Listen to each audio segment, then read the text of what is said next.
We can find instant satisfaction in almost anything these days. Sleepy? Instant coffee. Need to sell your car fast? Car sales, instant offer. That's right, sell your car the instant way and get it done with Australia's most trusted site for cars.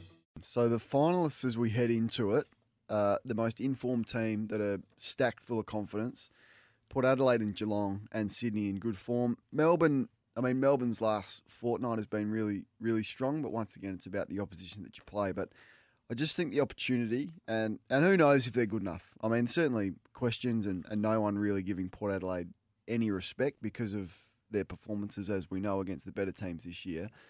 But the opportunity to do something special feels like the seas are parting for them. And I don't want to get carried away because I've been as critical as anyone against their form and their ability to get blown away by the best teams this year. But it just feels like something is parting for them, and a bit of luck. Can you get a home final on your home deck where Melbourne and Geelong are forced to play in Tassie or Brisbane or Adelaide? All their players are back. Is there a player on their list that they don't have access to that they would like to? Probably maybe Hartlett if he was in Hartlett's still got a week or so to go, but that's it. And Lockie Jones maybe available next week. Who could say that in the competition right now? Any player that they want, they've got access to in great form, 5-0 in the last 5 rounds, a percentage of 155, and the opportunity to do some big things on your home deck. So, look, I don't know if they're going to be good enough. No one does. And I think the questions will rightly be asked, but the opportunity in the next 5 weeks to do something extraordinary, they couldn't be in a better spot. So, and a win tomorrow night would see them probably finish second. Home final. It's a huge game tomorrow night. Well, may not have to leave potentially until grand final day. So sleep in your own bed, train on your own deck, live in your own conditions. None of that, quarantining stuff that a lot of the other teams will have to do and the challenges behind that.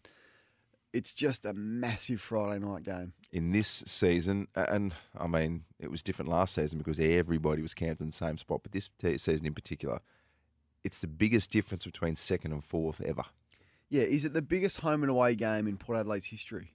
Would be, it's in the conversation because of those reasons. Yep. So if you finish 4 and you got to play Melbourne in the qualifying final, it may be in Queensland, it may be in Tasmania or wherever Melbourne least want Port Adelaide to play. So I just think, in terms of winning a second premiership in their history, a home and away game with that much on the line, I can't wait for it. Unfortunately, it's going to be at an empty Marvel Stadium, and the Western Bulldogs play Marvel better than any team plays any ground in the competition, probably with Geelong in the comp. So it's not going to be easy, and they're going to want to perform well after a couple of weeks of ordinary performances. But maybe the biggest home and away game in the history of Port Adelaide. Hi, I'm Joey from Verve Electrical. We've just taken delivery of our Renault Traffic. There's heaps of room in the cab, it's easy to drive and versatile. I love the van so much, we're getting another one. Now available with a 5-year easy life ownership.